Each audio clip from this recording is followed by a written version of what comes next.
part other than giving calcium, vitamin D. Either we prevent bone resorption or we promote bone formation. So there are some which have a dual mechanism, like one of the near agents. So this has recently been made available in India, romosozumab, which is so slightly anti-resorptive. So we have all these molecules. So obviously we all know that primarily the bone resorption agents which we have all been using will be bisphosphonates and denosumab. The bone formation agents will be PTH and its analog, and we have the mixed mechanism of action which is romosozumab. So the anti-resorptive agents will be specifically acting on the osteocyte, which promotes bone for resorption. Anabolic agents will act here where bone osteoblast formation bone formation will be encouraged. So first, when to treat osteoporosis? So this was being asked again and again. We have this patient when to treat. So it was all deferred that we have a session on this. So if somebody is having a hip or vertebral fracture, clinical morphometric osteoporotic fracture, that person is a candidate for osteoporotic treatment, no doubt. Whether you want to do a baseline BMD or not, that is a different question. Baseline BMD will not help you in taking the decision about whether you need to start treatment or not.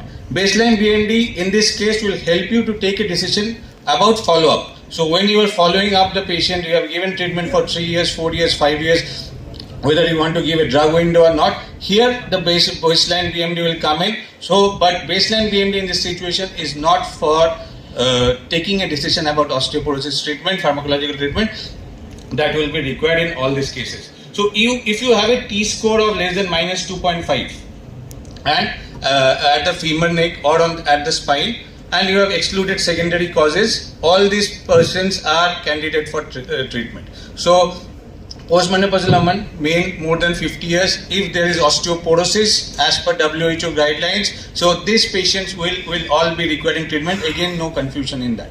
So now you have an area where you have osteopenia. So the T-score is -1 to -2.5 at the femoral neck or spine. So here the role of FRAX will come in. So FRAX can be with a BMD, without a BMD. So in these cases, if you are having if the FRAX is a free machine which is calculated, you have to give in certain inputs. You can ask your assistant to do it also. So if the probability, 10-year probability of hip fracture is coming out more than 3%, or 10-year probability of a major osteoporotic fracture related to is more than 20%. So in these cases also, these are actually candidates of therapy. So osteopenia, where you need to treat, FRAX will give us a guidance. So even if you don't have a BMD machine, so again, the FRAX without BMD is validated in India. So you can actually put in India as an option. There are country-wise option, ethnicity-wise option. So here also you can use FRAX. So this question was also asked that if we don't have an access to BMD in tier 2 or tier 3 cities, how you can do it? So you can do a FRAX in this case, situation. So we need to know which are the high risk cases and which are the very high risk cases. Why this is important? Because this will actually help us to decide which type of treatment is required. So very high risk cases, already somebody having multiple spine fracture and BMD T-score at the hip or spine below -2.5. So this will comprise of very high risk cases. High risk cases, a prior spine or hip fracture or a BMD score of -2.5, 10-year hip fracture risk by FRAX more than 3%, or a major osteoporotic fracture risk more than 20%. So these are high risk cases. All these are eligible for treatment, and you need to do so. We were discussing vitamin D testing, but that is about it's an epidemic, pandemic population. Everybody has a vitamin D deficiency. But when you are treating osteoporosis, you actually need to have a baseline vitamin D. You need to have a calcium. You need to have a phosphate.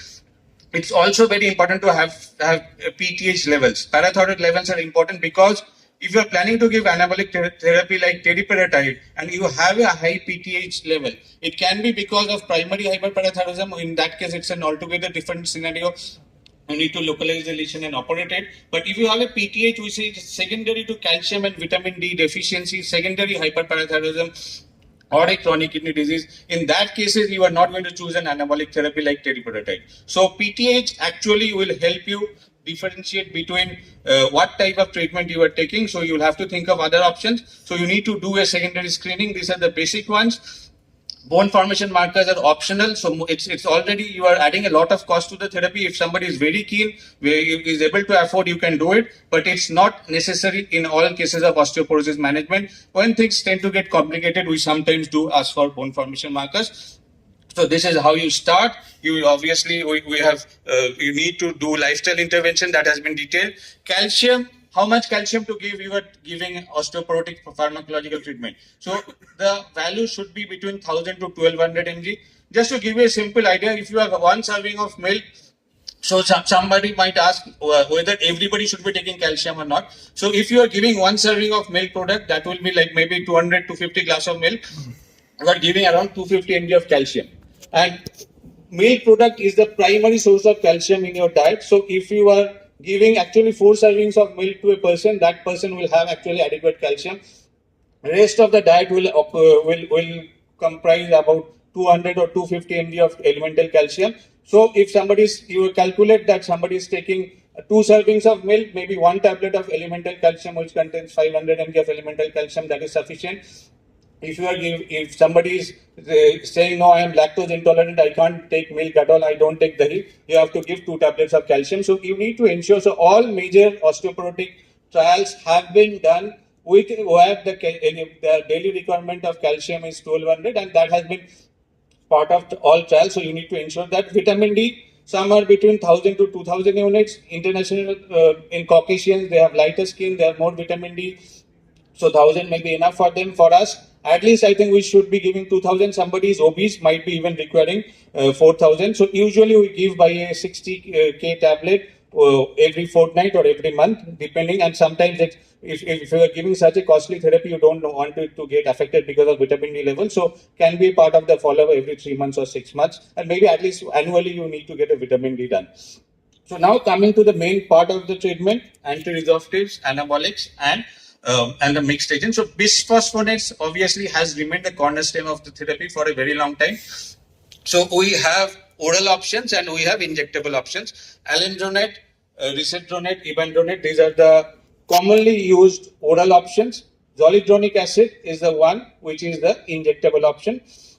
Advantages are they are bone specific. Obviously, we have multiple data, large international, multinational studies which show that they have fracture prevention, both hip fracture, spinal fracture.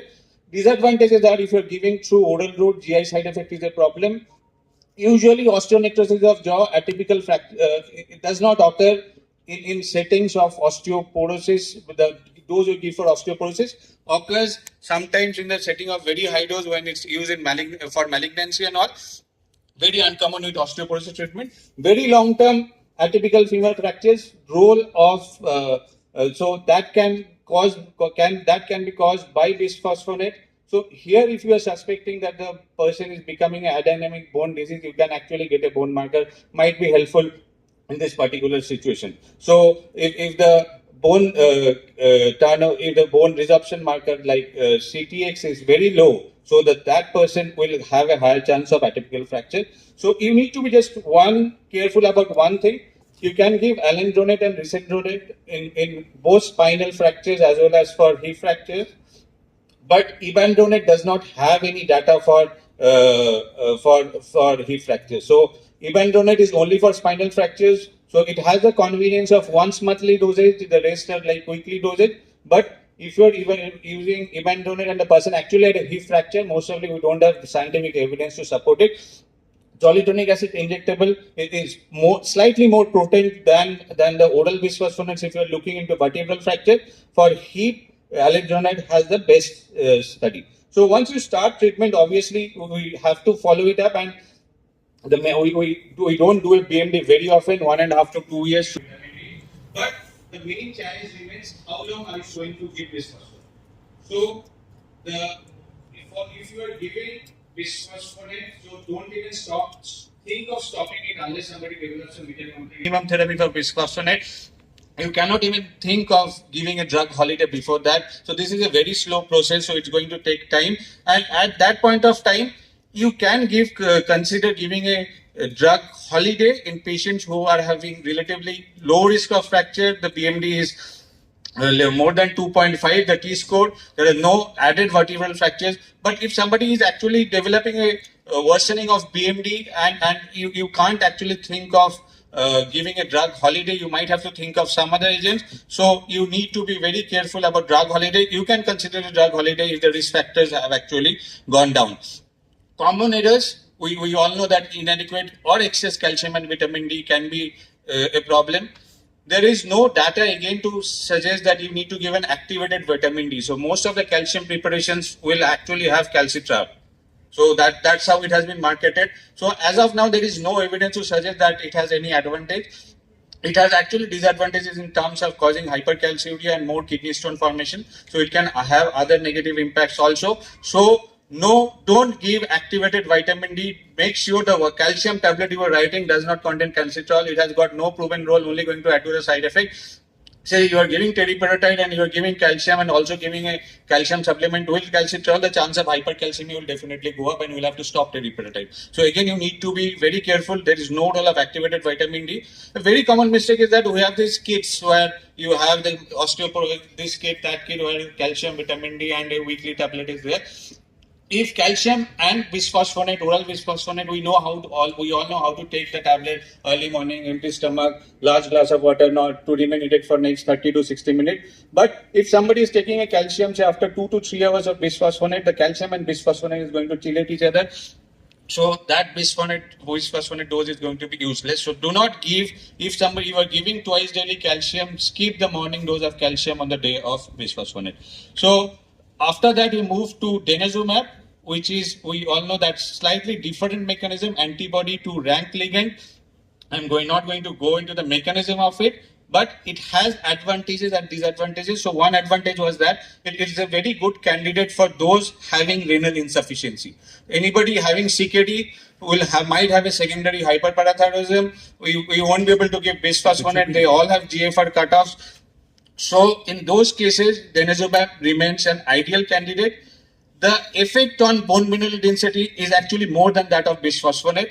Also, it's the effect is sustained, very well sustained. So as long as you keep on giving it, it actually keeps on increasing the BMD. But you need to be careful, like Dr. Rajesh Malhotra told, you cannot switch it off suddenly. Within 2 to 3 months, we have patients who have come back with multiple rebound spinal fractures. So the sudden drop in the sudden increase in bone resorption is a potent suppressant of bone resorption. So whenever you stop it, so if you actually have to stop it, you actually need to overlap with bisphosphonate or some other agent, give it for another 2-3 years and then stop it. So you cannot stop a denosumab injection suddenly. So, and you are looking at 5 years, 8 years, 10 years. So one drawback of denosumab therapy is that you actually don't know when it's going to end. And the current studies, as you can see, as long as you are giving it, the BMD is increasing. So that way it's a wonderful drug, but it's like diabetes. So if somebody has developed diabetes, you have to take medication in most of the cases for a very long duration. So if you are starting denosumab, please discuss the treatment has to be very, very long term, and have a strategy for switching over whenever you are thinking of stopping this.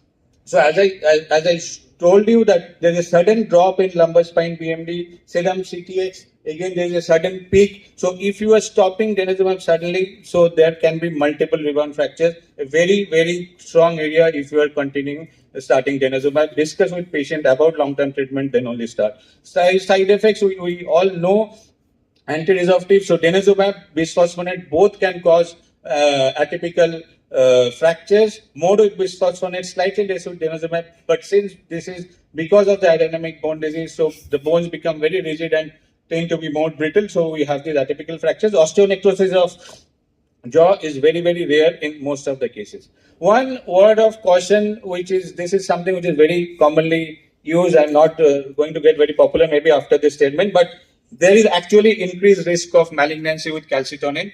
So calcitonin, if you are planning to give, don't give. The current recommendation is not to give as a very long-term therapy. So there are better agents than calcitonin like bisphosphonate, denosumab, teriparatide for calcitonin. So if you're planning to give calcitonin, so acute spinal fracture pain, you can consider calcitonin, but try to switch it off maximum 1 month, 2 months, 3 months.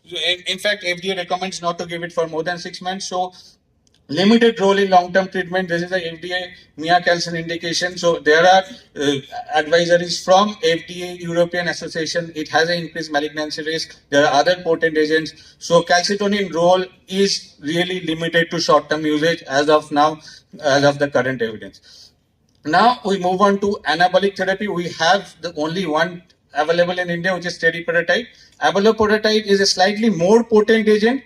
Both has to be given as a daily injection. So it's more potent than actually the bone resorption agent. So more potent than bisphosphonate, more potent than denosumab. Highest, it should be given those with highest fracture risk. And if you get a BMD of say -3 or -3.5 to start with, or if somebody is coming with -2.5 multiple vertebral fractures, actually you should be considering an anabolic agent to start with. Advantage of abaloparatide over teriparatide is that abaloparatide is not available. It has lesser chance of hypercalcemia. So even there is also lesser risk. So if somebody is having history of bone radiation, you don't give teriparatide because the chance of osteosarcoma might be more. So it has an even lower risk related to that. So in those cases, so the side effect profile is better. The effects are also on BMD are slightly better, but as of now, it's not available. But again, the duration of therapy for teriparatide and abaloparatide both will be 2 years. Again, a very, very common mistake. If you have given an anabolic agent, there has to be a follow-up. Otherwise, the 2 years of treatment is a wastage. 3 months of therapy has got no value. There is no scientific evidence where somebody is telling that you give 3 months of teriparatide after a fracture. So that is a total wastage of money. Even if you are giving for 2 years of therapy and you have not followed it up with an anti-resorptive agent to maintain that bone, that will, again, the 50% of the money is wasted, because the bone density drops drastically if you are stopping it might not be that bad as that of denosumab, where you are going to have rebound fractures, but most of the bone which the person has accrued through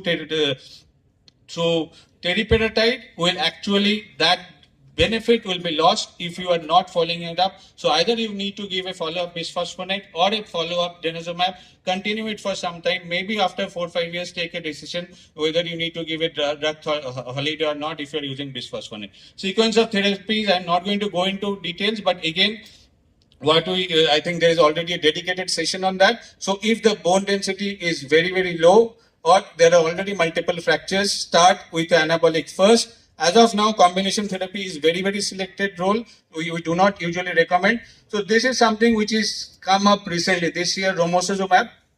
This has now been launched in India. Cost of therapy is going to be like, this is a monthly injection for 12 months.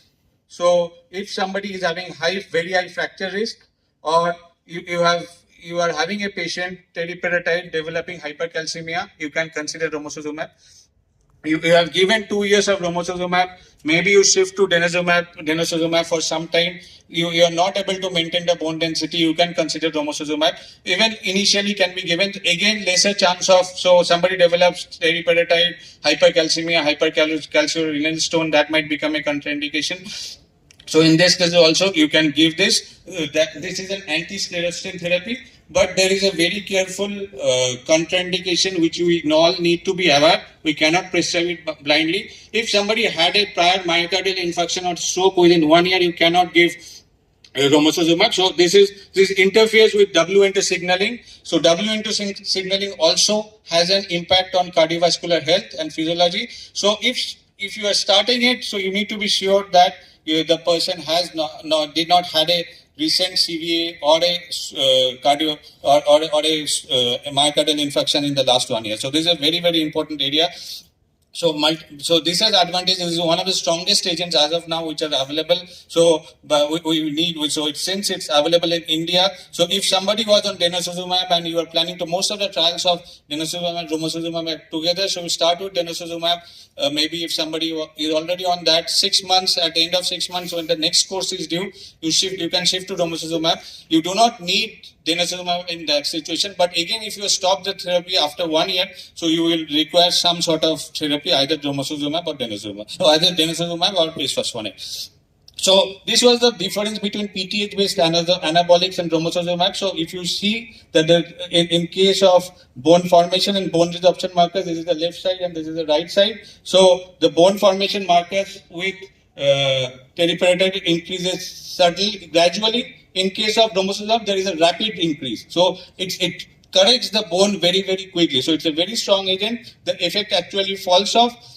The bone resorption marker also, so bone formation and bone resorption are coupled, but so in case of teriparatide, there is actually increase in bone resorption marker also. So, but that gets covered with romosozumab, so it has a slight bone resorption property also, so that the bone resorption markers are also actually suppressed. So we want to have more bone formation, less bone resorption. So in this case, so this is sort of a dual agent which is primarily an anabolic. So as of now, this is the strongest agents right now. But so these are the indications. So to start with, T-score less than -3 or -2.5 with multiple fractures, you can consider. But do not use within 1 year of MI and stroke with an increased severity. Some have some role. Again, I'm not going to go into the details. Relaxifene 60 mg orally has been tried. Hot flushes is a side effect. It decreases the breast cancer risk, but again, not a very conventional therapy in most of our practice. So I will finish it here today. So obviously we need to select the appropriate candidate. So as already said, ruling out secondary causes is very, very important. Assess severity, so either by fracture or by bone density, plan treatment accordingly. Very high risk of fracture, try to start with anabolic straight away.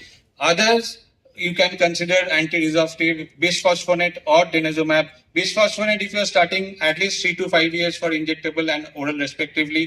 Denosumab you need to continue very long term. Always follow up anabolics by anti-resorptive. Consider drug holiday for bisphosphonate if appropriate. Do not stop denosumab suddenly.